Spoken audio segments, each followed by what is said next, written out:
મંદિરો પણ હવે સુરક્ષિત નથી. તસ્કરોનો વધતો આતંક, પોલીસની કામગીરી પર સવાલ. સુરતના ઉધના વિસ્તારમાં ફરી એકવાર તસ્કરો બેફામ બન્યા હોવાની ઘટના સામે આવી છે. શહેરમાં સુરક્ષા વ્યવસ્થા પર પ્રશ્નચિહ્ન ઊભું કરે એવી આ ઘટનામાં અજાણ્યા તસ્કરોએ મંદિરને નિશાન બનાવી ચોરી કરવાનો પ્રયાસ કર્યો છે. મળસ્કેના સમયે થયેલી આ ઘટનાએ સમગ્ર વિસ્તારમાં ભય અને રોષનો માહોલ સર્જી દીધો છે.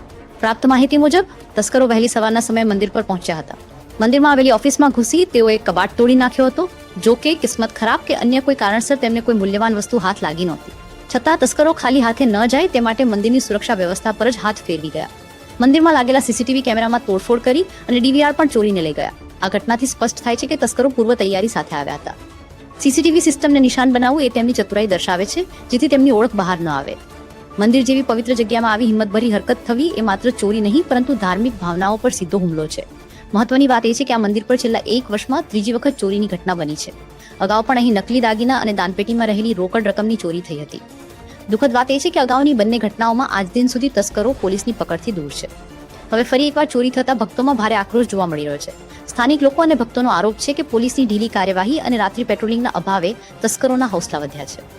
જ્યારે વારંવાર એક જ સ્થળે ચોરી થાય અને આરોપીઓ પકડાતા ન હોય ત્યારે સામાન્ય નાગરિકો સુરક્ષિત કેવી રીતે અનુભવ કરે એવો સવાલ લોકો ઉઠાવી રહ્યા છે.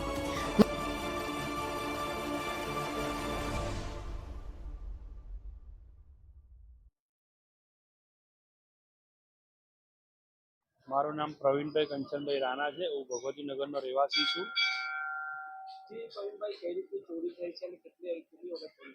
આ મંદિરમાં ત્રીજી વખત ચોરી થઈ વર્ષના અંદર. ફર્સ્ટ તેમાં માટીજારના દાગીના ગયેલા હતા.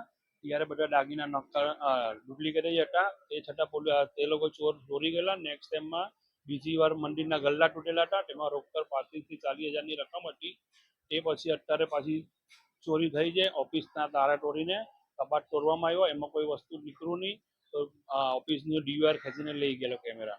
આ ઘટના માત્ર એક મંદિર સુધી સીમિત નથી, પરંતુ શહેરમાં વધતી ચોરી અને ગુનાખોરી તરફ ઇશારો કરે છે. તસ્કરોને કાયદાનો કોઈ ડર રહ્યો નથી એ સ્પષ્ટ જોવા મળી રહ્યું છે. જો સમયસર કડક પગલાં લેવામાં નહીં આવે તો આવતીકાલે આવી ઘટનાઓ વધુ ગંભીર સ્વરૂપ લઈ શકે છે. હવે જોવાનું એ રહેશે કે પોલીસ તંત્ર આ ઘટનાને કેટલી ગંભીરતાથી લે છે અને શું ખરેખર ત્રીજી વખત મંદિરને નિશાન બનાવનાર તસ્કરોને પકડીને ભક્તોને ન્યાય અપાય છે કે નહીં. હાલ તો ઉધનાના લોકોમાં એક જ માંગ છે: ચોરોને ઝડપો, મંદિરોને સુરક્ષિત બનાવો